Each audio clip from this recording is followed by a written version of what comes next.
up here. So, Brother Dennis will be continuing for us, and in 2 Kings 19 to 22, and then I'll have. Did I miss reading? No, sis. Your reading is actually later. It's once we get to Job. Yeah. Okay, thanks. Yeah, no problem. All right, so we're live right now on Facebook. We're about to get us back on the cloud, recording to the cloud. Okay, here we go. We're on recording. Shalom, everyone. We're back. We're back from our intermission. Brother Dennis is going to take us away in our next portion of the Haftorah reading. He will be reading 2 Kings 19 to 22, and I believe he'll be reading from his ISR. So go ahead, brother. Okay, yeah. Chapter 19. And it came to be, when sovereign Hezekiah heard it, that he tore his garments and covered himself with sackcloth and went into the house of Yahuwah and sent Eliakim, who was over the household, and Shebna, the scribe, and the elders of the priests, covering themselves with sackcloth, to Yashayahu the prophet, son of Amos. And they said to him, thus said Hezekiah, this day is a day of distress and rebuke and scorn, for the children have come to birth, but there is no power to bring forth. It could be that Yahuwah our Elohim does hear all the words of the Rabshakeh, whom his master, the sovereign Ashur, has sent to reproach the living Elohim, and shall rebuke the words which Yahuwah your Elohim has heard. Therefore, lift up your prayer for the remnant that is left. And the servants of sovereign Hezekiah came to Yashayahu. And Yashayahu said to them, say this to your master. Thus said Yahuwah, do not be afraid of the words which you have heard, with which the servants of the sovereign of Ashur have reviled me. See, I am putting a spirit upon him, and he shall hear a report and return to his own land. And I shall cause him to fall by the sword in his hand, in his land. And Rabshakeh returned and found the sovereign of Ashur fighting against Libnah, where he had heard that he had left Lachish. And when the sovereign heard concerning Tirhakah, sovereign of Cush, see, he has come out to fight against you. He again sent messengers to Hezekiah, saying, speak to Hezekiah, sovereign of Yehudah, saying, do not let your Elohim in whom you trust deceive you, saying, Jerusalem is not given into the land of the sovereign of Ashur. See, you have heard what the sovereigns of Ashur have done to all lands by putting them under the ban. And are you going to be delivered?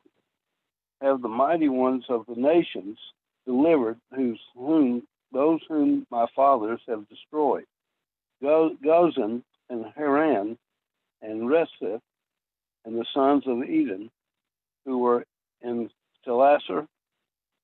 Where is the sovereign of Hamath and the sovereign of Arpad and the sovereign of the city of Pharyaim, Hannah, and Awa?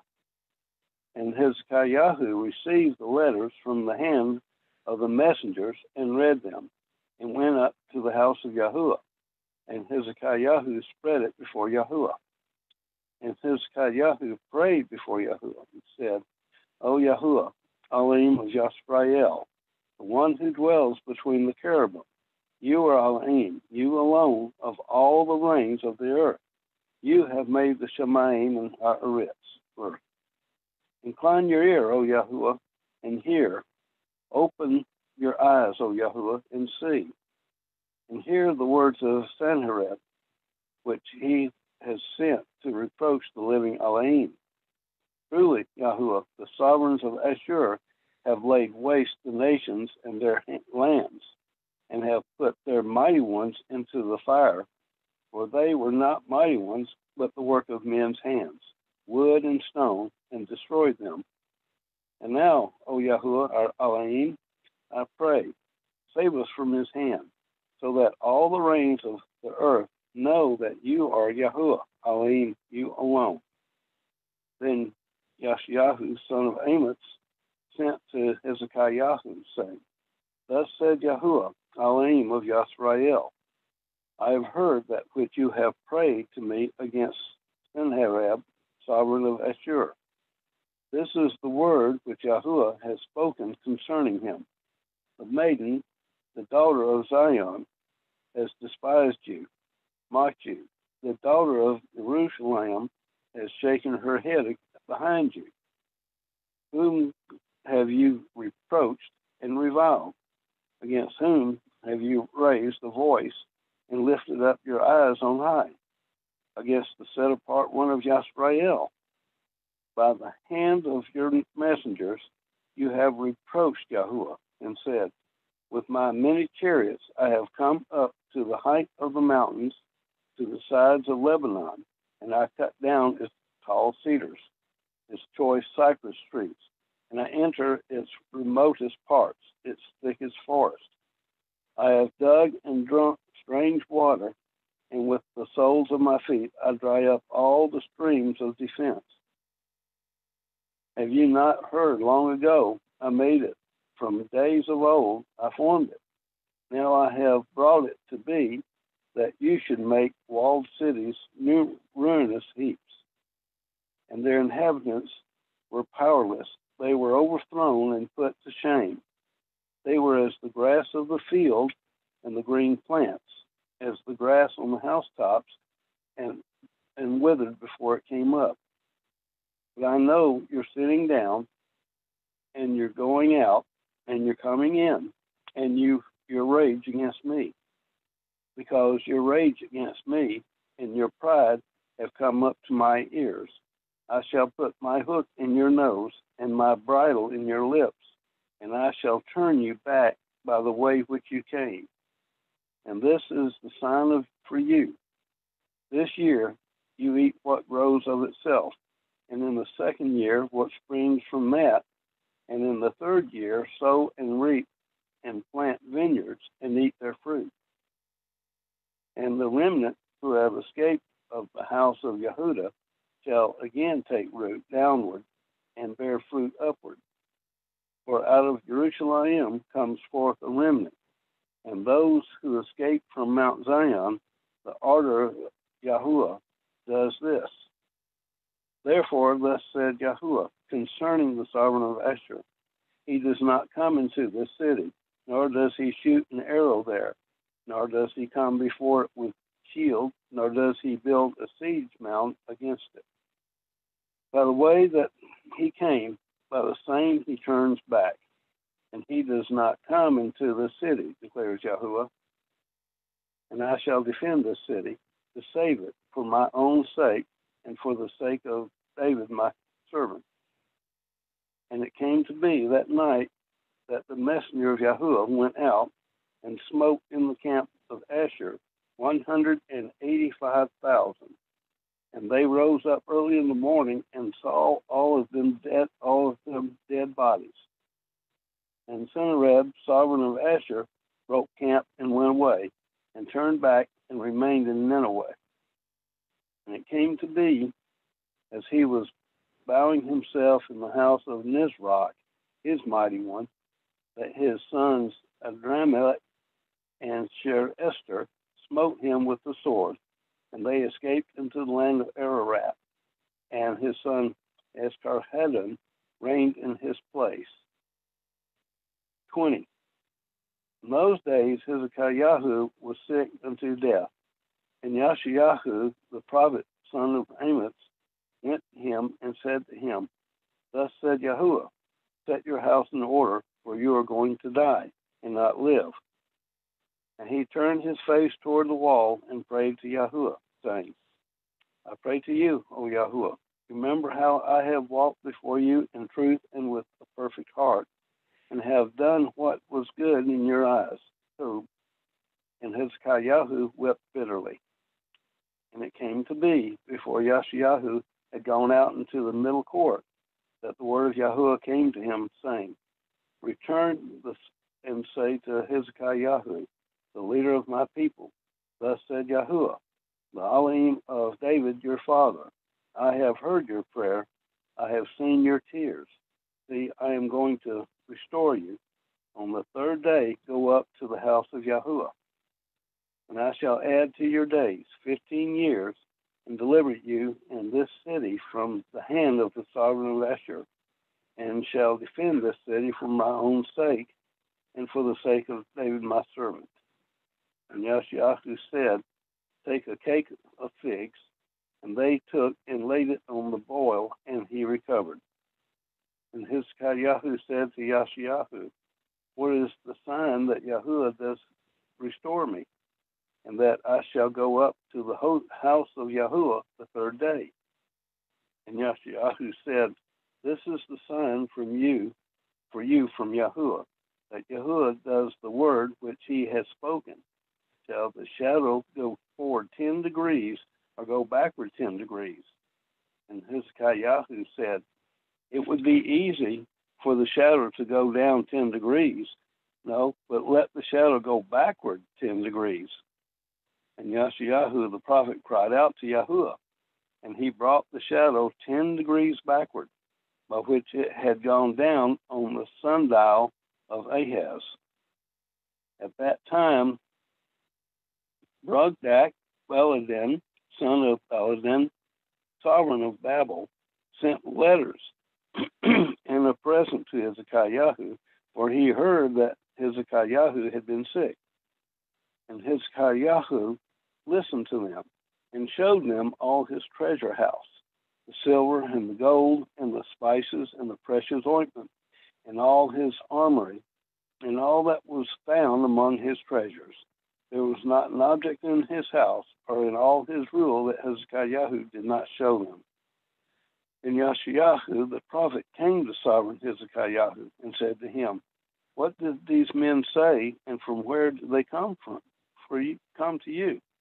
And Hezekiah said, they came from a distant land, from Babel. And he said, what have they seen in your house? And Hezekiah answered, they saw all that is in my house. There is not an object among my treasures that I did not show them. And Yashayahu said to Hezekiah, hear the word of Yahuwah. See, the days are coming when all is in your house, that is in your house, and what your fathers have treasured up until this day shall be brought to Babel. No object is to be left, said Yahuwah. And they are going to take away some of your sons who are to be born to you, whom you bring forth, and they shall be eunuchs in the palace of the sovereign of Babel. And Hezekiah said to Yashayahu, the word of Yahuwah which you have spoken is true. And he said, is it not so, if peace and truth are to be in my days? And the rest of the acts of Hezekiah, and all his might, and how he made a pool and a channel, and brought water into the city, are they not written in the book of the annals of the sovereigns of Yehudah? So Hezekiah slept with his fathers, and Manasseh his son reigned in his place. 21. Manasseh was 12 years old when he began to reign. He reigned 55 years in Jerusalem, and his mother's name was Hepzibah. And he did evil in the eyes of Yahuwah, according to the abominations of the Gentiles, whom Yahuwah disposed before the children of Yisrael. For he turned and built the high places, and Hezekiah his father had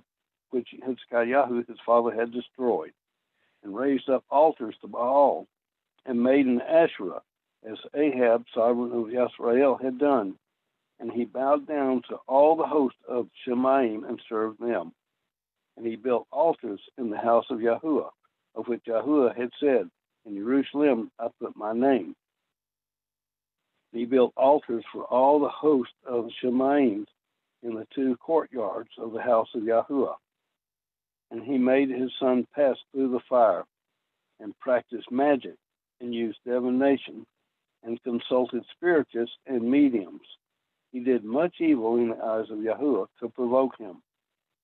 And he placed a carved image of Asherah that he had made in the house of which Yahuwah had said to David and to Shlomo his son, in this house and in Jerusalem, which I have chosen out of all the tribes of Yisrael, I have put my name forever. And no more shall I cause the feet of Yisrael to move from the soil which I gave their fathers, only if they guard to do according to all that I have commanded them, and according to all the Torah that my servant Moshe commanded them. But they did not obey, and Manasseh led them astray to do more evil than the Gentiles, whom Yahuwah had destroyed before the children of Yisrael. And Yahuwah spoke by his servants, the prophets, saying, because Manasseh, sovereign of Yehudah, has done these abominations, having done more evil than all the Amorites who were before him, and also made Yehudah sin with his idols. Therefore, thus says Yahuwah Elohim of Yisrael, see, I am bringing such evil upon Jerusalem and Yehudah, that both ears of those who hear of it shall tingle. And I shall stretch out over Jerusalem the measuring line of Shomron, and the plummet of the house of Ahab, and shall wipe Jerusalem as one wipes a dish, wiping it and turning it upside down. And I shall forsake the remnant of my inheritance, and give them into the land of their enemies. And they shall be for a prey and for a plunder to all their enemies, because they have done evil in my eyes, and have provoked me since the day their fathers came out of Mitzrayim, even to this day. And also, Manasseh shed very much innocent blood, until he had filled Jerusalem from one end to the other, besides his sin with which he made Yehudah sin, in doing evil in the eyes of Yahuwah. And the rest of the acts of Manasseh, and all that he did, and the sin that he committed, are they not written in the book of the annals of the sovereigns of Yehudah? So Manasseh slept with his fathers, and he was buried in the garden of his own house, in the garden of Uzzah, and his son Ammon reigned in his place. Ammon was 22 years old when he began to reign, and he reigned 2 years in Jerusalem, and the name of his mother was Meshulameth, the daughter of Heretz of Yotubah. And he did evil in the eyes of Yahuwah, as his father Manasseh had done, and walked in all the ways that his father had walked, and served the idols of his father that his father had served, and bowed himself to them, and forsook Yahuwah Elohim of his fathers, and did not walk in the way of Yahuwah. And the servants of Ammon conspired against him, and killed the sovereign in his own house. But the people of the land smote all those who had conspired against sovereign Ammon, and the people of the land set up his son Yoshiyahu to reign in his place. And the rest of the acts of Ammon, which he did, are they not written in the book of the annals of the sovereigns of Yehudah? And he was buried in his tomb in the garden of Uzzah, and his son Yoshiyahu reigned in his place. 22. Yoshiyahu was 8 years old when he began to reign, and he reigned 31 years in Jerusalem. And his mother's name was Yedidah, the daughter of Adiah of Bozkath. And he did what was right in the eyes of Yahuwah, and walked in all the ways of his father David, and did not turn aside right or left. And it came to be in the 18th year of sovereign Yoshiyahu that the sovereign sent Shaphan, the scribe, son of Atzaliahu, son of Meshullam, to the house of Yahuwah, saying, go up to Hilkiyahu, the high priest, and let him weigh the silver which has been brought into the house of Yahuwah, which the doorkeepers have gathered from the people, and let them give it into the hand of those doing the work, who are the overseers of the house of Yahuwah, and let them give it to those who are in the house of Yahuwah doing the work to repair the damages of the house, the carpenters and to builders and to stonemasons, and to buy timber and hewn stone to repair the house. However, let not the silver given into their hands be reckoned with them, for they are acting trustworthily. And Hilkiah, the high priest, said to Shaphan, the scribe, I have found the book of the Torah in the house of Yahuwah. And Hilkiah gave the book to Shaphan, and he read it. And Shaphan, the scribe, came to the sovereign and brought word to the sovereign again, saying, Your servants have gathered the silver that was found in the house, and have given it into the hand of those who do the work, who oversee the house of Yahuwah. And Shaphan, the scribe, informed the sovereign, saying, Hilkiah, the priest, has given me a book. And Shaphan read it for the sovereign. And it came to be, when the sovereign heard the words of the book of the Torah, that he tore his garments. And the sovereign commanded Hilkiah, priest, and Ahikam, son of Shaphan, and Akbor, son of Milkiah, and Shaphan, the scribe, and Asaiah, the servant of the sovereign, saying, Go inquire of Yahuwah for me, for the people, and for all Yehudah, concerning the words of this book that has been found. For great is the wrath of Yahuwah that is kindled against us, because our fathers have not obeyed the words of this book to do according to all that is written concerning us. Then Hilkiah, the priest, and Ahikam, and Akbor, and Shaphan, and Asaiah went to Huldah, the prophetess, the wife of Shallum, son of Tikwa, son of Harhas, keeper of the wardrobe.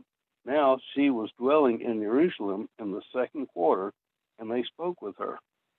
And she said to them, Thus said Yahuwah, Elohim of Yisrael, say to the man who sent you to me, Thus says Yahuwah, see, I am bringing evil on this place and on its inhabitants. All the words of the book which the sovereign of Yahudah has read, because they have forsaken me and burned incense to other mighty ones who provoke me with all the works of their hands. And so my wrath shall be kindled against this place and not be quenched.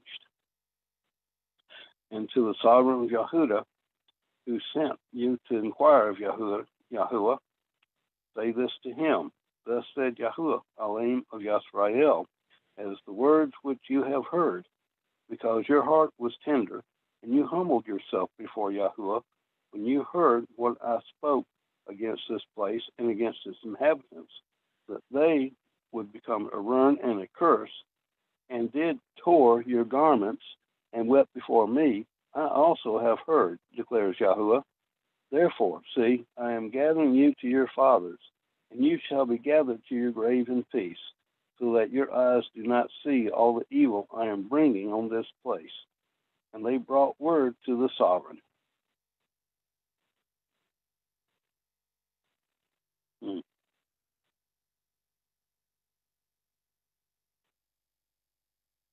22. Okay. I understand. I understand. They can actually prove when the Earth had when the creation was stopped and backed up 10 degrees. Yeah, I'm pretty sure there's some type of science, brother, that can prove that. Yeah, just like the sun standing still when Yahuwah caused it to stand still for Yahusha, son of Nun. So, I have a lot of notes for mainly the first chapter because I found some interesting differences here. The verse that talks about him dwelling between the cherubim the Septuagint actually says he dwells over the cherubim. So Ah, thought that was a little interesting difference there. So you kind of, words mean things, between means between, over means you're kind of presiding over cherubs that would be below you, which kind of makes sense because from what I've known from even Christian tradition and Hebrew roots tradition is most people ascribe to the belief of the cherubs covering the mercy seat, right? Yahuwah is not sitting on the mercy seat. He's sitting on the throne. Mm-hmm.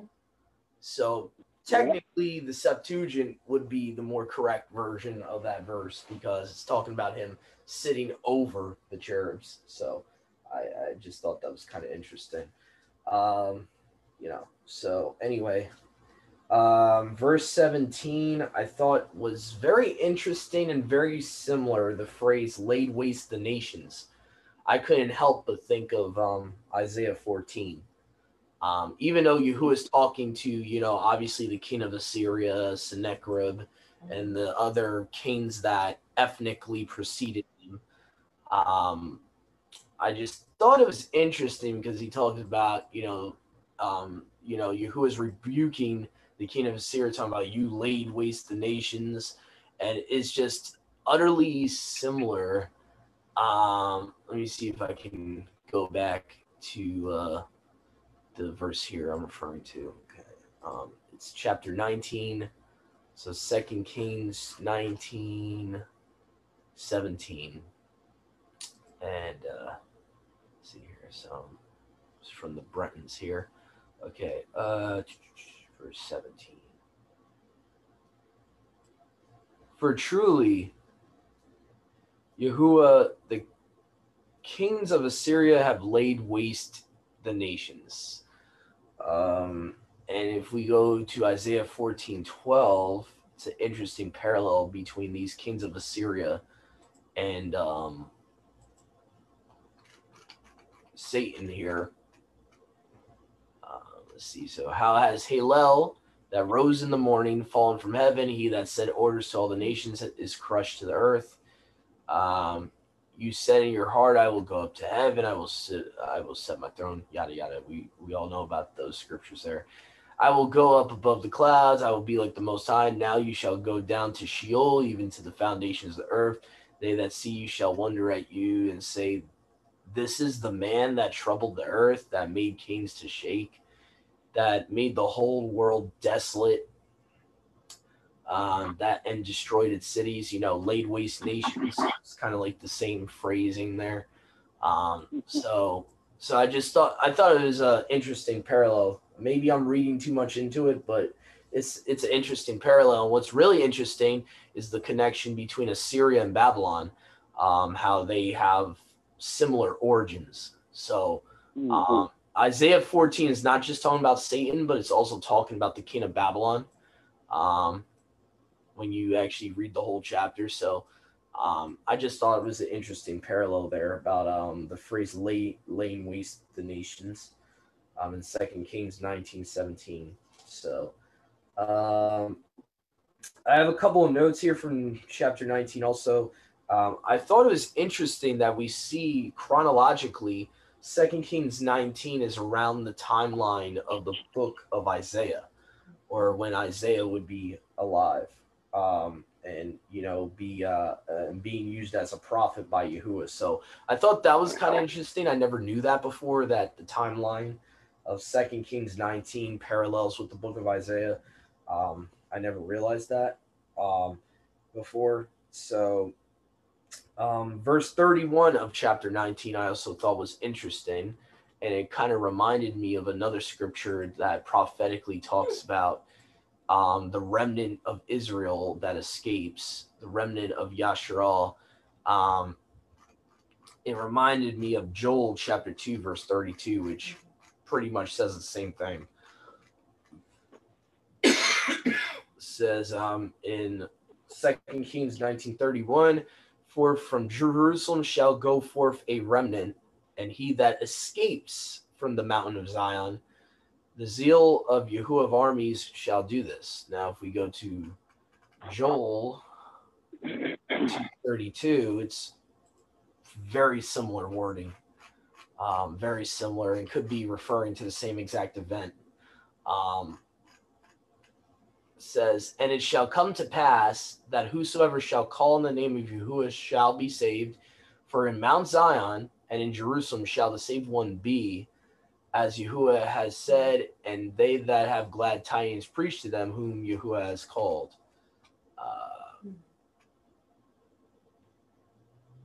So the saved one be, I think the Masoretic talks about the escaping thing in Joel 2, so I might have gotten confused with that. But anyway, I think there might be a correlation there between Joel 2:32 and 2 Kings 19:31. Let's see here. 2 Kings 19:35 I thought was interesting. We see the angel of Yahuwah being mentioned here. Right after Yahuwah says, I'm the one that's going to defeat Sennacherib. So I kind of find that interesting. Like literally the very next verse, the verse prior says, I, meaning Yahuwah, will defend this city as with a shield for my own sake and for my servant David's sake. But then we go to the very next verse. It says, it came to pass at night that the angel of Yahuwah, meaning Yahusha pre-incarnate, went forth and smote the camp of the Assyrians, 185,000. And they rose early in the morning, and behold, these were all dead corpses. And then obviously you have Sennacherib tucking his tail between his legs and running away, going back to Nineveh, which I find interesting too, because if I'm not mistaken, in Genesis chapter 10, who finds Nineveh? So it's kind of interesting how this dynasty of the Assyrians goes all the way back to the first, in my opinion, the first type of anti-Messiah. This Sennacherib is actually running back to one of the cities that Nimrod actually built back at Genesis, I think it's chapter 10 or 11, that talks about the beginning of his kingdom was Babel, then Calech, and he gives you like all the different cities he's built. Let me see if I can go here real quick. The beginning of his kingdom, Genesis 10:10, was Babylon, Erech, Akkad, Calneh, in the land of Shinar. Verse 11, out of that land came Assyria, Ashur, and built Nineveh. So I just find it kind of interesting, just that Sennacherib, this king of Assyria, is fleeing back to Nineveh, which was originally built by Nimrod, who seems to be the one that really built the civilization of Assyria. So I kind of find that interesting for whatever it's worth. Let's see here. Oh, my last note I have here before we continue on with Sister Josie, finish us off in 2 Kings. I do have a note from chapter 22, verse 13, which reminded me of when Yahuwah first gives the commandments at Mount Sinai. And it reminds me about, about how he will visit on the sins of the fathers to the sons, that verse in Exodus 20. That was brought up to my mind here because of 2 Kings 22:13, which says, go inquire of Yahuwah for me and for all the people and for all of Judah concerning the words of the book that has been found. For the wrath of Yahuwah has been kindled against us is great because of our fathers. So I thought it was interesting. It's kind of like a callback back to Exodus 20. Yahuwah warned that he would visit the sins of the fathers to a certain generation of their children. So I just thought that was interesting. And if anyone can find the specific verse for me, I would really appreciate it. I know it's somewhere in Exodus 20. I think it might be verse 7 or 8. Let me just check if I can find it. Just so for the hearers and listeners know I'm not making this up. let's see here. No other mighty ones. You shall not bow to them before them. Bestow. Here we go. Yeah, I knew it was somewhere around the area of this chapter. All right, so starting at Exodus 20, verse 6, bestowing mercy on them that love me, to thousands of them, and on them that keep my commandments. So that's the other side of it. But if we go to verse 5 here, where does it talk about? Yeah, here we go. It says, verse 5, you shall not bow down to them, meaning the graven images, idols, false mighty ones, nor serve them, for I am Yahuwah, your Elohim, a jealous Elohim, repaying the sins of the fathers upon the children, to the third and fourth generation to them that hate me. So Exodus 20, verse 5, you could cross with 2 Kings 22:13. So anyway, sorry that it took so long, everyone. Go ahead, Sister Josie. I think you have... So can I ask a question? Yeah, sure. Okay, so that verse that you just read about the sins of the father to those who hate him. So is that only for those who hate him, or is that for everyone? I mean, it says the sins of the father are going to be, come down to the third and fourth generations to those who hate him. So is that just for the people that are perishing and not the believer? Yeah, it would be the disobedient, is what he's saying there. Those that choose not to keep his commandments, those that choose to be rebellious and are sinning on purpose and pretty much rebelling against him. That he's basically warning his people is that the sins of your fathers, there's a generational curse, and that the sins of the fathers do come down to their children, and there is a type of curse that generationally goes from the father to the son and daughter, and that's what he's saying. So basically, yeah. Go ahead, Brother Joshua. So when it says that Yahusha, that through Yahusha the curse is annulled, is that only referring to the curse of death, or is that referring also to the curses in Deuteronomy 28 and throughout the law? Yeah. See, this is a tough one, because I know there's really two stances on this.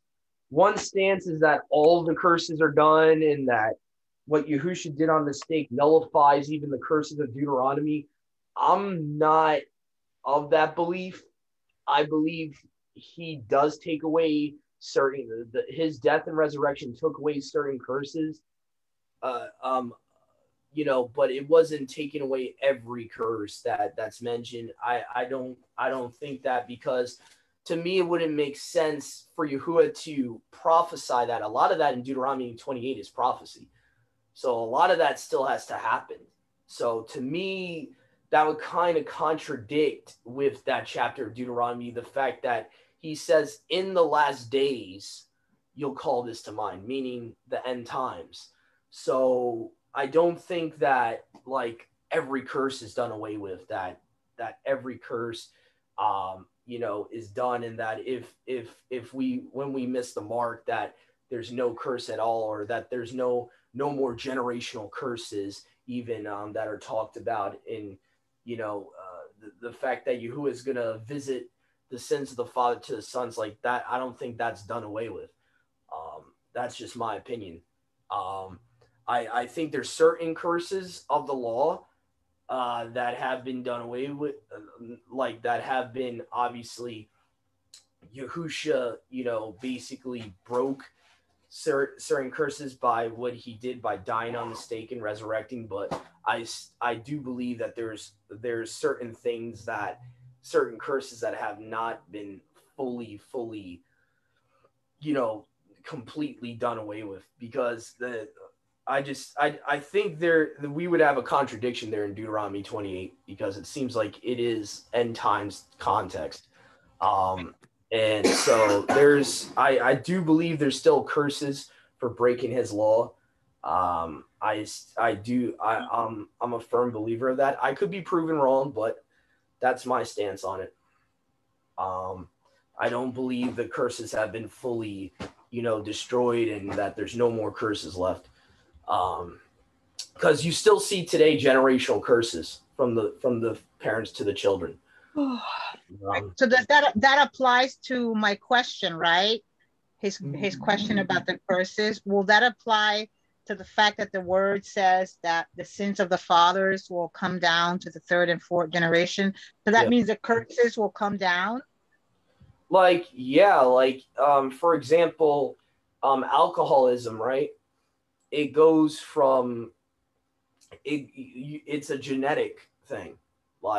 It's an actual genetic addiction that goes from the parent to the child. That's a generational curse. That is something that can be broken. Obviously, Yahusha can break them. When someone comes to Yahusha, he can break that curse, but it doesn't. What I'm saying is what Yahusha did on the cross, on the stake, did not delete or stop curses from happening to non-believers, to those that are disobedient. And there's still generational curses. I'm a proof of it. My dad's there were certain curses that were transferred to me from my dad and my mom even. So I'm living proof of that. When I was lost and before Yahuwah called me, I had generational curses from my parents. So yeah, I believe that anyone that is raised not in the truth, that has parents that have certain sins that they've either committed in the past or held on to, Yahuwah still visits the sins of the father to the son, is what I'm trying to say, of those that disobey him and those that are rebellious against him. Yeah, go ahead, Joshua. That makes sense. I was referring more towards people that are actually following Yahuwah and walking in obedience to his Torah. Can they still be carrying? Do you think that they can still be carrying curses? It depends. It depends on. I believe deliverance ministry is very good for that problem. If you have not fully rejected those type of there's like Yahusha talks about in the Brit Hadashah, what you bind on earth and stuff like that. So really, verbally, I believe when you become a believer, if you believe that there's any curses that you've inherited from your parents, you need to disown them. You need to pray to the Father, ask him to get rid of those curses. Ask him to release those curses from you and break those curses. And disown any spirits that might have latched onto you from your prior life as a heathen and all that. I'm a firm believer of deliverance ministries and stuff like that, and spiritual warfare and all that. And I think it helps, to verbally disown, those curses and spirits that can latch on from the curses.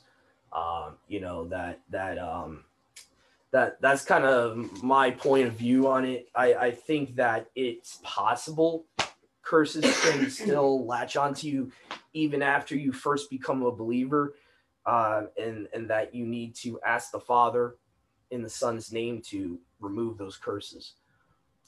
So that's kind of the best answer I could give you. So Doug, I have an example of, just quickly, my sister had 2 abortions, and then my niece had 2 abortions. So that's kind of like a generational curse, right? That it's been, because my sister had abortions, then her daughter had abortions. So that's like a generational curse that came down. Do you also think that homosexuality is also something that will be reflective of that? I think any type of sin, or even what you're referring to is even one of the top sins. That's like an abomination. That is something that it could be a huge curse from generationally. That's something that could easily be carried on. I also think that type of sin, there's multiple ways that sin can be carried on, because it's really a mental problem too. It's a mental, psychological, demonic affliction type of problem where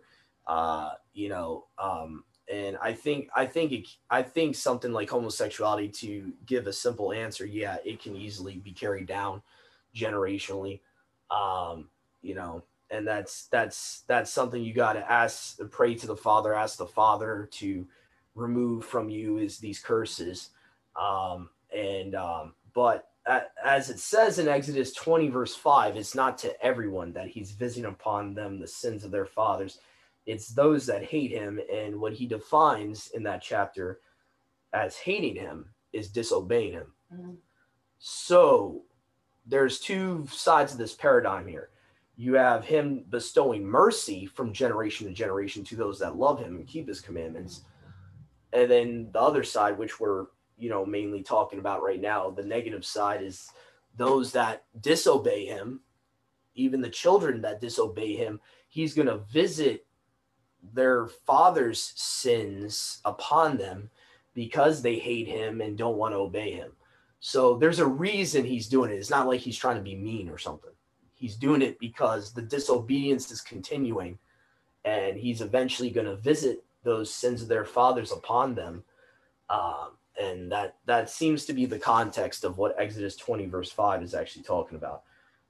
So that's the best answer I could give, is that the curses can be broken. Yahusha's sacrifice can break the curses, but that doesn't prevent the curses from happening to those that are not at this moment being called by the Father, that are not believers. So it's not like his sacrifice didn't like altogether get rid of curses, and that there's no more curses at all. So that I was just trying to make that differentiation, is that yes, his sacrifice gives us the power to overcome these generational curses, and Yahusha himself can rebuke these curses and completely get rid of them. But at the same time, that Yahuwah's word is not broken. What he says about disobedience, that Yahusha's sacrifice does not get rid of curses that are for disobedience. So I just wanted to make that clear. I don't see any scriptural support for that he got rid of every curse, and that you can be disobedient and not have any curses come upon you. So I just want to make that super, super clear for the viewers and listeners here. So anyway, Sister Josie, could you finish our 2 Kings portion for us, chapters 23 to 25, if you possibly can? Yes, hold on. Let me make sure my phone is on silent. Okay. 1 second. Okay, here we go. 2 Kings starting with chapter 23, correct? And the sovereign sent, and they gathered all the elders of Yehudah and Yerushalayim to him. And the sovereign went up to the house of Yahuwah with all the men of Yehudah and all the inhabitants of Yerushalayim with him, and the priests and the prophets and all the people, both small and great. And he read in their hearing all the words of the book of the covenant, which had been found in the house of Yahuwah. And the sovereign stood by the column and made a covenant before Yahuwah to follow Yahuwah and to guard his commands and his witnesses and his laws with all his heart and all his being, to establish the words of this covenant that were written in this book. And all the people stood to the covenant. Then the sovereign commanded Hilkiyahu, the high priest, and the priest of the second order, and the doorkeepers, to bring out the Hikal of Yahuwah, all the objects that were made for Baal and for Asherah, and for all the hosts of the heavens. And he burned them outside of Yerushalayim in the fields of Quidron, and took their ashes to Beth El. And he put down the black-robed priest, whom the sovereigns of Yehuda had appointed to burn incense on the high places in the cities of Yehuda and in the places all around Jerusalem, and those who burned incense to Baal, to the sun, and to the moon, and to the constellations, and to all the host of the heavens.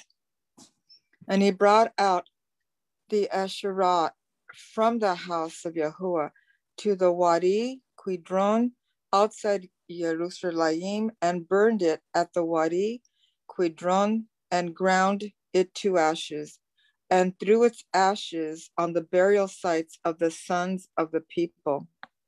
And he broke down the house of the male cult prostitutes that were in the house of Yahuwah, where the women wove tapestries for the Asherah. And he brought all the priests from the cities of Yehuda and defiled the high places where the priests had burned incense, from Geba to Beersheba, and broke down the high places at the gates, which were at the entrance of the gate of Yehoshua, the governor of the city, which were to the left of the city gate. However, the priests of the high places did not come up to the slaughter place of Yahuwah in Jerusalem, but they ate unleavened bread among their brothers. And he defiled Topheth, which is in the valley of the son of Hinnom, so that no man could make his son or his daughter pass through the fire of Molech. And he did away with the horses that the sovereigns of Yehuda had given to the sun at the entrance to the house of Yehovah. To the house of Yahuwah, by the room of Nathan Melech the eunuch that were in the court. And he burned the chariots of the sun with fire, and the slaughter places that were on the roof of the upper room of Hazah, which the sovereigns of Yehuda had made, and the slaughter places which Menashe had made in the two courtyards of the house of Yahuwah, the sovereign broke down and rushed from there, and threw their dust into the Wadi Quidron. And the sovereign defiled the high places that were before Jerusalem, which were on the right hand of the mountain of destruction, which Shlomo, sovereign of Israel, built for Ashereth, the abomination of the Tisdonians, and for the Chemosh, the abomination of the Moabites, and for the Milcom, the abomination of the children of Ammon. And he broke in pieces the pillars and cut down the Asherim, and filled their places with the bones of men. And also the slaughter place that was Beth El, and the high place which Jeroboam, son of Nebat, made, by which he made Israel sin. Both that slaughter place and the high place he broke down. And he burned the high place and ground it to dust, and burned the Asherah. Then Yosheyahu turned and saw the burial sites that were there on the mountain. And he sent and took the bones out of the burial sites and burned them on the slaughter place, and defiled it according to the word of Yahuwah, which the man of Elohim proclaimed, who proclaimed these words. And he said, "What tombstone is this that I see?" And the men of the city said to him, "It is the burial site of the man of Elohim who came from Yehuda and proclaimed these matters which you have done against the slaughter place of Bethel." And he said, "Let him alone, let no one move his bones." So they left his bones alone with the bones of the prophet who came from Shomaron. And Yosheyahu also took away all the houses of the high places that were in the cities of Shomeron, which the sovereign of Israel had made to provoke, and he did to them according to all the deeds he did in Bethel. And he slaughtered all the priests of the high places who were there on the slaughter places, and burned men's bones on them, and went back to Jerusalem. And the sovereign commanded all the people, saying, prepare the Pesach to Yahuwah your Elohim, as it is written in this book of the covenant. For such a Pesach had not been prepared since the days of the rulers who ruled Israel, nor in all the days of the sovereigns of Israel and the sovereigns of Yehudah. But in the 18th year of sovereign Yoshiyahu, this Pesach was prepared before Yahuwah in Jerusalem. And also Yoshiyahu put away those who consulted mediums and spiritists and the household mighty ones and idols and all the abominations that were seen in the land of Yehudah and in Jerusalem, in order to establish the words of the Torah, which were written in the book that Hilkiyahu, the priest, found in the house of Yahuwah. And before him there was no sovereign like him, who turned back to Yahuwah with all his heart, and with all his being, and with all his might, according to all the Torah of Moshe, and after him none rose up like him.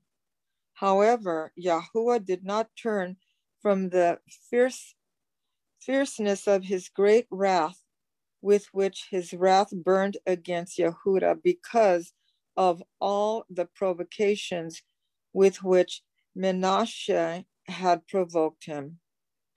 And Yahuwah said, even Yehudah I shall remove from my presence, as I have removed Israel, and I shall reject the city Jerusalem, which I have chosen, and the house of which I said, my name is there. And the rest of the acts of Yoshiyahu and all that he did, are they not written in the book of the annals of the sovereigns of Yehudah? In his days, Pharaoh Necho, sovereign of Mitzrayim, went up against the sovereign of Ashur to the river Euphrates. And sovereign Yoshiyahu went out to him, and he killed him at Megiddo when he saw him. And his servants conveyed his body in a chariot from Megiddo and brought him to Jerusalem and buried him in his own burial place. And the people of the land took Jehoahaz, son of Yoshiyahu, and anointed him and sent him up to the reign in his father's place. And Jehoahaz was 23 years old when he began to reign, and he reigned 3 moons in Jerusalem, and his mother's name was Hamutal, the daughter of Yirmiyahu of Libnah. And he did evil in the eyes of Yahuwah, according to all that his fathers did.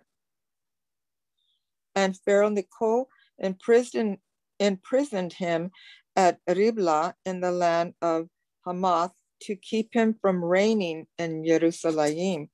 And he imposed on the land a fine of 100 talents of silver and a talent of gold. And Pharaoh Necho set up Eliakim, son of Yoshiyahu, to reign in the place of his father Yoshiyahu, and changed his name to Yehoiakim. And Pharaoh took Jehoahaz and went to Mitzrayim, and he died there. And Yehoiakim gave the silver and gold to Pharaoh. Only he taxed the land to give silver according to the mouth of Pharaoh. He exacted the silver and gold from the people of the land, from everyone according to his assessment, to give it to Pharaoh Necho. Yehoiakim was 25 years old when he began to reign, and he reigned 11 years in Jerusalem, and his mother's name was Zebedah, the daughter of Pedaiah of Rumah. And he did evil in the eyes of Yahuwah, according to all that his fathers did. Should I go on? What chapter are you at, sis? Did you That was 23. Okay, yeah, continue. Okay. In his days, Nebuchadnezzar, sovereign of Babel, came up, and Jehoiakim became his servant for 3 years, and he turned and rebelled against him. And Yahuwah sent against him raiding bands of Kasdim, and raiding bands of Aram, and raiding bands of Moab, and raiding bands of the children of Ammon. And he sent them against Yehudah to destroy it, according to the word of Yahuwah, which he had spoken by his servants the prophets. Only at the mouth of Yahuwah this came upon Yehudah to remove them from his presence because of the sins of Menashe, according to all that he did, and also because of the innocent blood that he shed. For he filled Yerushalayim with innocent blood, which Yahuwah would not forgive. And the rest of the acts of Jehoiakim and all that he did, are they not written in the book of the annals of the sovereigns of Yehudah? So Jehoiakim slept with his fathers, and Jehoiakim his son reigned in his place. And the sovereign of Mitzrayim did not come out of his land again, for the sovereign of Babel had taken all that belonged to the sovereign of Mitzrayim, from the Wadi of Mitzrayim to the river Euphrates. Jehoiakim was 18 years old when he began to reign, and he reigned in Jerusalem 3 new moons. And his mother's name was Nehushta, the daughter of El-Nathan of Jerusalem. And he did evil in the eyes of Yahuwah, according to all that his father did.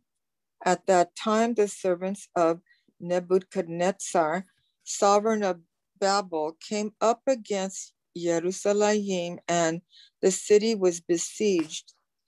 And Nebuchadnezzar, sovereign of Babel, came against the city as his servants were besieging it.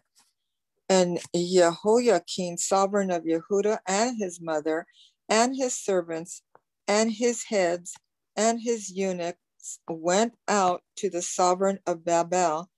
And the sovereign of Babel, in the 8th year of his reign, took him prisoner. And he took from there all the treasures of the house of Yahuwah, and the treasures of the sovereign's house. And he cut in pieces all the objects of gold which Shlomo, sovereign of Israel, had made in the Hekal of Yahuwah, as Yahuwah had said.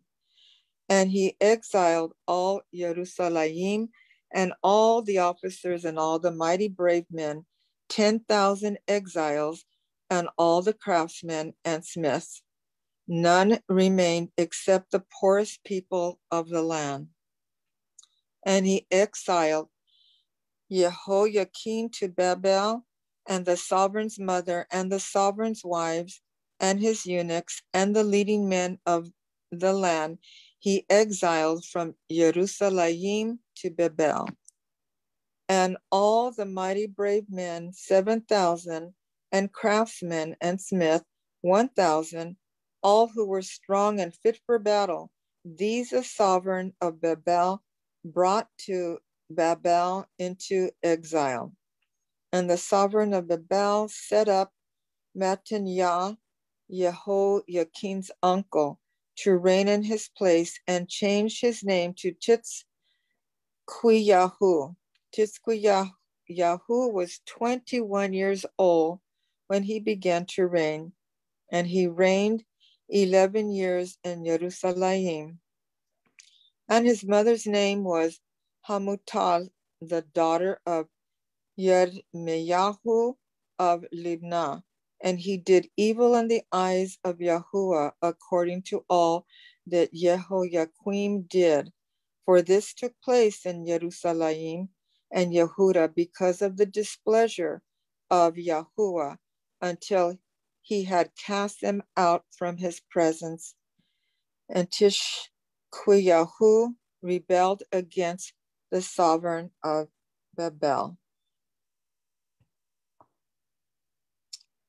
Do I continue to 25? Yes, sister, go ahead. And it came to be in the 9th year of his reign, in the 10th new moon, on the 10th of the new moon, that Nebuchadnezzar, sovereign of Babel, and all his army came against Jerusalem and encamped against it. And they built a siege wall against it all around. And the city was besieged until the 11th year of sovereign Tishkuyahu. By the 9th of the new moon, the scarcity of food had become so severe in the city that there was no food for the people of the land. Then the city wall was breached, and all the men of battle fled at the night by way of the gate between two walls, which was by the sovereign's garden, even though the Kashdim were still encamped all around against the city. And the sovereign went by way of the desert plain, and the army of the Kashdim pursued the sovereign and overtook him in the desert plains of Yehiro, and all his army was scattered from him. And they seized the sovereign and brought him up to the sovereign of Babel at Riblah, and they pronounced sentence on him. And they slew the sons of Tishkuyahu before his eyes, and put out the eyes of Tishkuyahu, and bound him with bronze shackles, and took him to Babel. And in the 5th new moon, on the 7th of the new moon, which was the 19th year of sovereign Nebuchadnezzar, sovereign of Babel, Nebuzaradan, the chief of the guard, a servant of the sovereign of Babel, came to Jerusalem, and he burned the house of Yahuwah and the house of the sovereign, and all the houses of Jerusalem, even every great house he burned with fire. And all the army of the Kashdim who were with the chief of the guard broke down the walls of Jerusalem all around. And Nebuzaradan, the chief of the guard, took into exile the rest of the people who were left in the city, and the deserters who deserted to the sovereign of Babel with the rest of the multitude. But the chief of the guard left some of the poor of the land as vine dressers and farmers. And the bronze columns that were in the house of Yahuwah, and the stands, and the bronze sea that were in the house of Yahuwah, the Kashdim broke in pieces and took their bronze away to Babel. And they took the pots and the shovels and the snuffers and the ladles and all the bronze utensils the priests used in the service. And the chief of the guard took the fire holders and basins, which were of solid gold and solid silver. The bronze of all these utensils was beyond measure. The 2 columns, the 1 sea, and the stands, which Shelomo had made for the house of Yahuwah.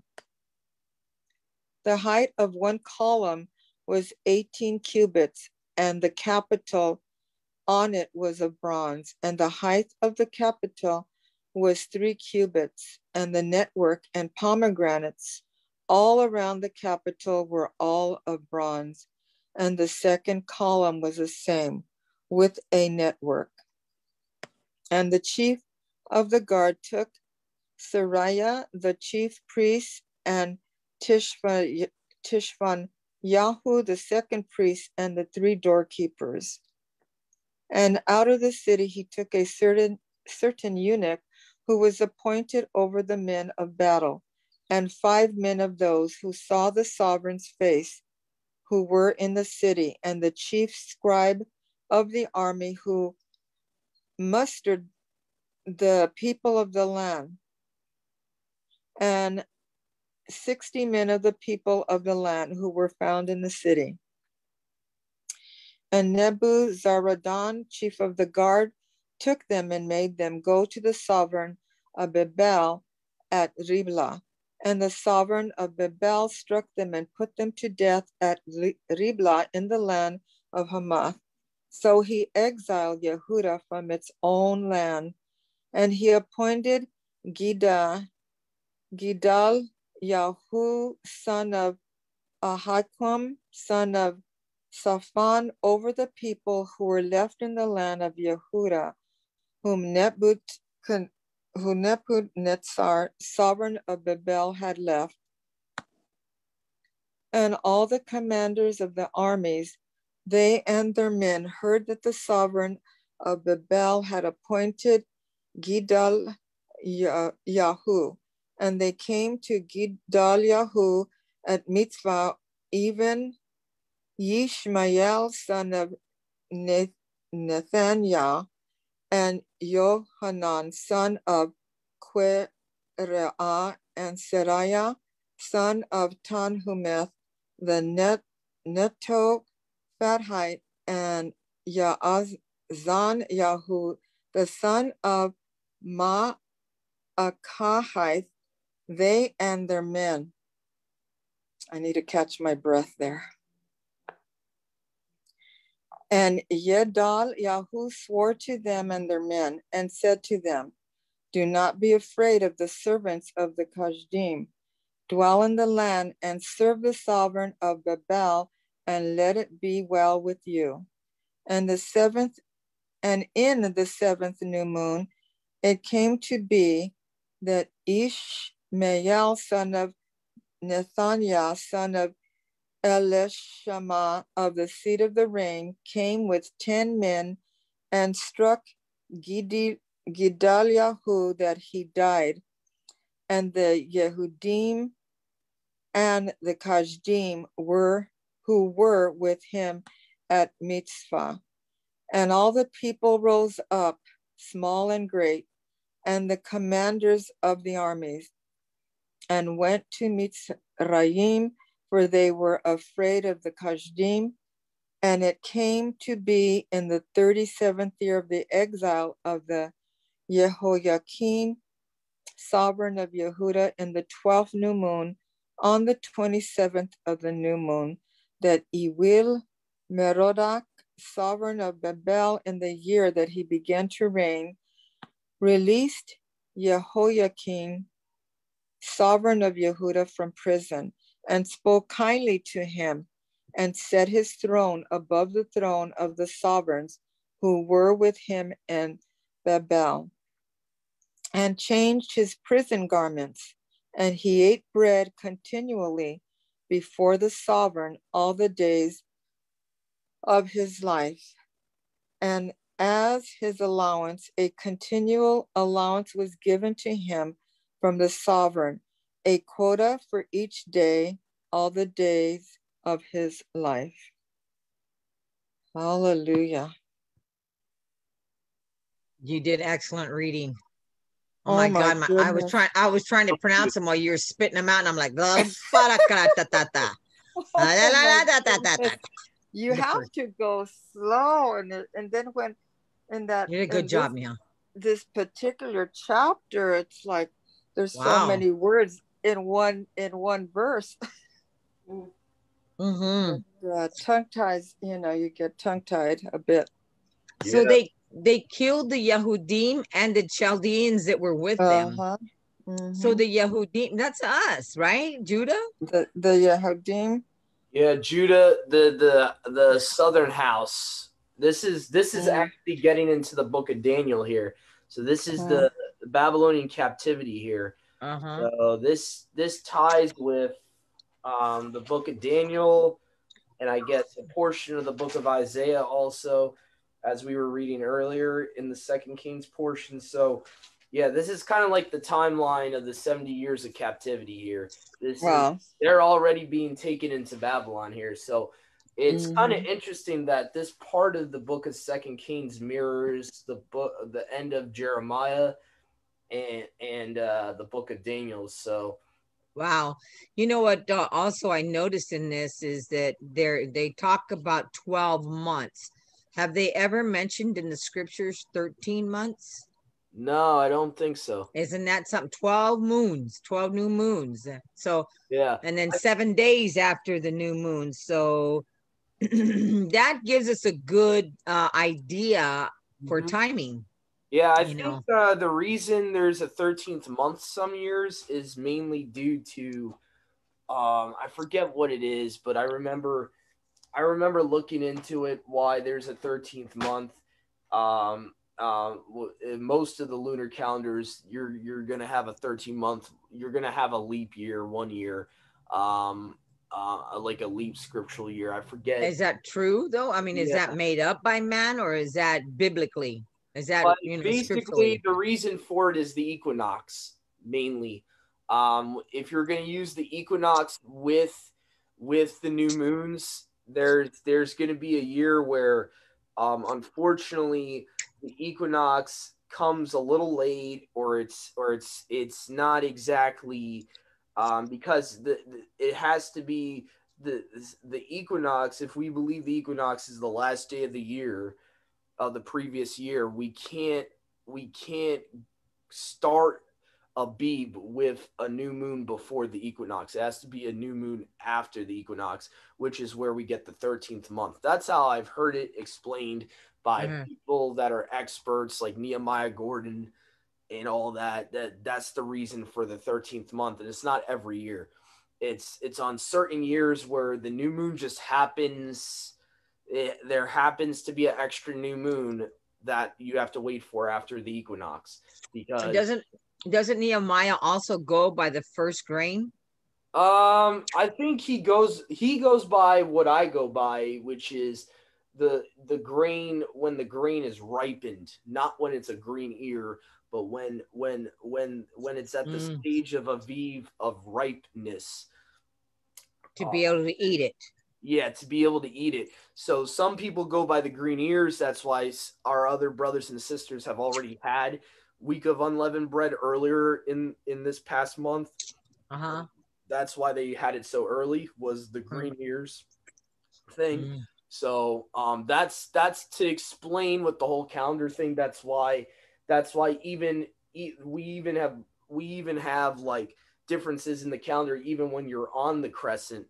Some people that are on the crescent calendar don't go by the equinox at all, and that's why they never have a 13th month. If you go by the equinox, you're eventually going to have a 13th month, because eventually you're going to have a year where the equinox doesn't come yet and you've already have a 12th new moon, if that makes any sense. So, and according to a lot of historical sources, Enoch, which in my opinion I believe is inspired, which literally says, the equinox is the last day of the year, and other extra biblical books give second and third witnesses to that, that equinox is the last day of the previous year. So you really can't start, you really can't just use only the new moon if the equinox is the last day of the previous year, because you have to wait for that whole year to pass. So that's the issue with the 13th month. That's the reason, that's the explanation between, to explain why some years we have a 13th month, we have an extra month, we have an extra new moon some years, because it doesn't sync perfectly with the equinox sometimes, and that's what happens. So so sometimes we got to wait for an extra new moon to have it be one Abib. To explain that to the viewers and listeners, sometimes we have to wait for a 13th month for it to be Abib, and some years it's 12 months. It depends on the year, the way the new moons hit. So yeah. Wow. you know. Wow, that's a lot of that's a what you call it, the monkey wrench. Yeah, it's a monkey wrench. Yeah. Yeah, it's a monkey wrench because Another explanation could be too is that the seasons and stuff changed. yeah, and That, they're changing too still. so Because so like when we used to have before we used to have a righteous summer, I believe starting in May, it started to, we knew summer was coming. Now the summer lasts all the way almost up into October. yeah, Hot, and we've never, I mean, when it it sure was does. winter when we were little, it was winter. When it was summer, it was summer. When it was spring, it was spring. You can tell. And now you're like waiting for the seasons, or the seasons are moving yeah, beyond the months of that we're used to them being. yeah, They're changing. They've changed. That Yes. is so true. yeah. They have So changed also drastically. that is a physical observation, sis, that you've noticed. That's mentioned in the book of Enoch, by the way. That in the end times, the seasons will be off. Oh wow, God, thank you, So- Yahweh. Hallelujah.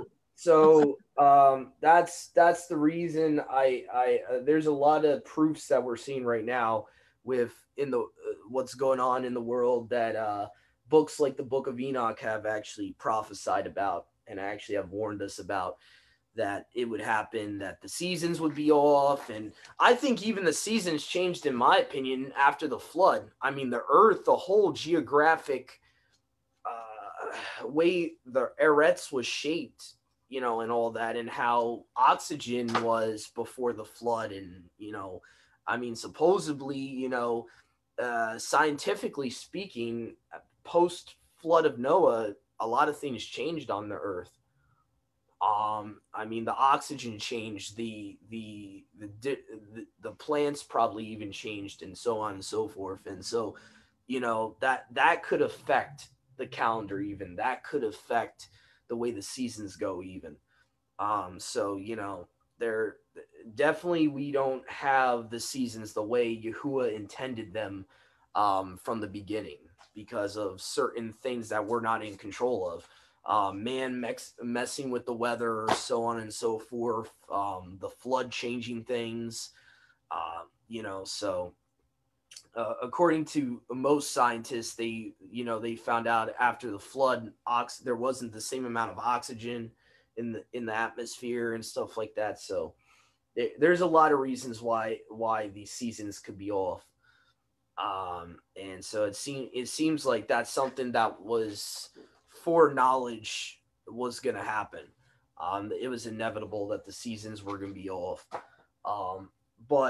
But anyway, so that's just an explanation for the 13th month, because I know a lot of people have had questions about, you know, where do you get the 13th month from? So it's if you believe like ours, a lot of us here do, that you go by the equinox for the last day of the previous year, you will eventually have a 13th month, a year with a 13th month. It's inevitable. So that's where the 13th month comes from. But anyway, so moving on here, trying to think if I had any important notes from what Sister Josie read here. I had a couple from chapter 24. I found it interesting that we see Nebuchadnezzar being mentioned, that he's the king of Babylon at this point in 24 verse 1. We have, I thought it was interesting, a little difference here in the Masoretic when talking about who is actually, you know, going into Jerusalem to take the vessels and all that. The Septuagint of chapter 24, verse 10, does not mention the servants of Nebuchadnezzar. It actually says Nebuchadnezzar himself went to actually besiege the city, which is kind of interesting. The Masoretic says the servants of Nebuchadnezzar did it. So I kind of find that interesting. And realistically, I guess it could go either way. I mean, he could have sent his servants to do it, or he could have done it himself, you know, with his army with him. But I guess that depends your point of view, which version of that verse you go with. Let's see here. So mainly I just thought it was interesting. We see the connecting of the dots here. 2 Kings 24 is going into the Daniel timeline. And the end of the book of Jeremiah, that kind of time frame chronologically we're dealing with now. So it'll be interesting to see in the coming weeks whether they're going to have the book of Daniel on our coming up Torah portions, because I kind of foresee that happening with the way we're going chronologically here. But anyway, so I want to figure out too, where are we going next? So we just did 2 Kings.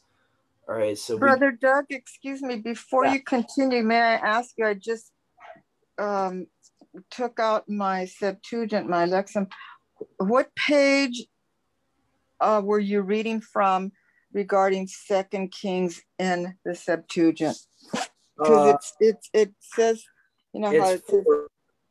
It's if you go to your contents, right? Google contents, 4 Kings is it's 4 Kings. Okay. 4 Kings is 2 Kings in the Masoretic. So. Oh, that's where I'm getting all confused. That's actually and it's good that we brought this up just for the viewers and listeners. Another reason I'm a fan of the Catholic Bibles is because the canons are ordered very similar to the Septuagint. As far as the book names and stuff like that, the Catholic Bibles are very similar like that. And they'll actually tell you that's the difference, that the Septuagint orders it all as the Book of Kings, like 1 Kings to 4 Kings. So 1 and 2 Samuel is 1 and 2 Kings in the Lexham Septuagint, and 3 and 4 Kings are known in the Masoretic as the 1 and 2 Kings. So you want to go to 4 Kings chapter 24 verse 10 in the Lexham. What page is that? I'm just 400. I think the book's 33 starts. Yeah, 433 it starts, but to get to this specific chapter, you want to go to 465. Okay. Yeah. Oh, I opened it up and I was all confused. I like, okay, but I forget how it goes in this order. Yeah. So chapter 24, verse 10 was the main verse I brought up because it mentions nothing about his servants going into Jerusalem. It actually says, at that time, Nebuchadnezzar, the king of Babylon, went up to Jerusalem. And so it makes it look like he's, the Septuagint seems to claim that he's mainly the one doing the besieging of the city, which is kind of interesting. So,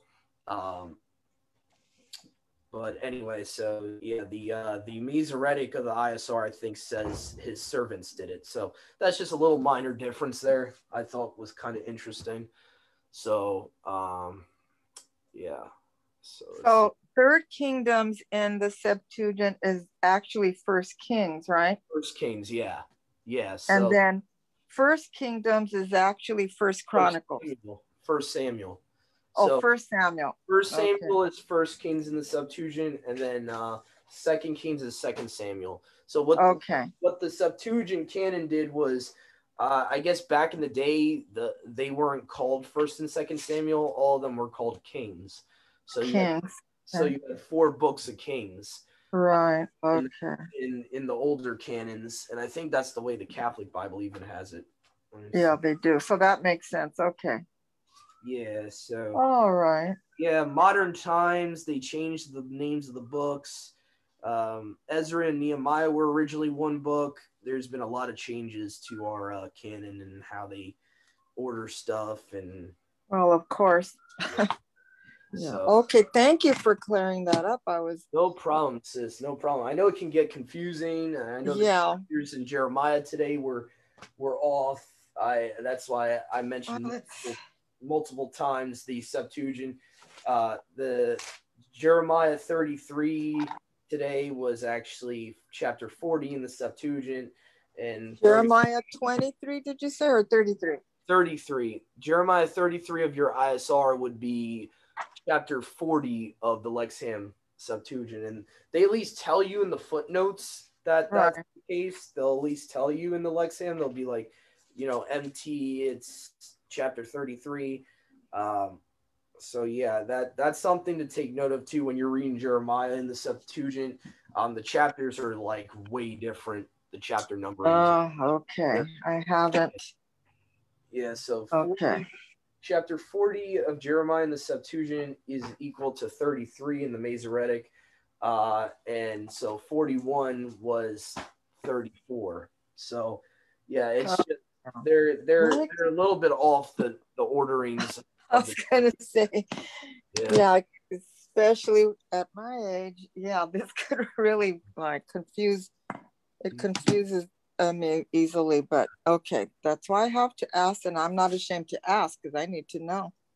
Yeah. So yeah, and at least the one we have, the physical one we have, tells us in the footnotes the differences too.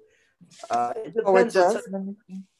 Yeah, let me see here. If I go to the Lexham English Septuagint here real quick, and let's see here. So Jeremiah is page 1127. 1127. 1127. Let me get where you're at.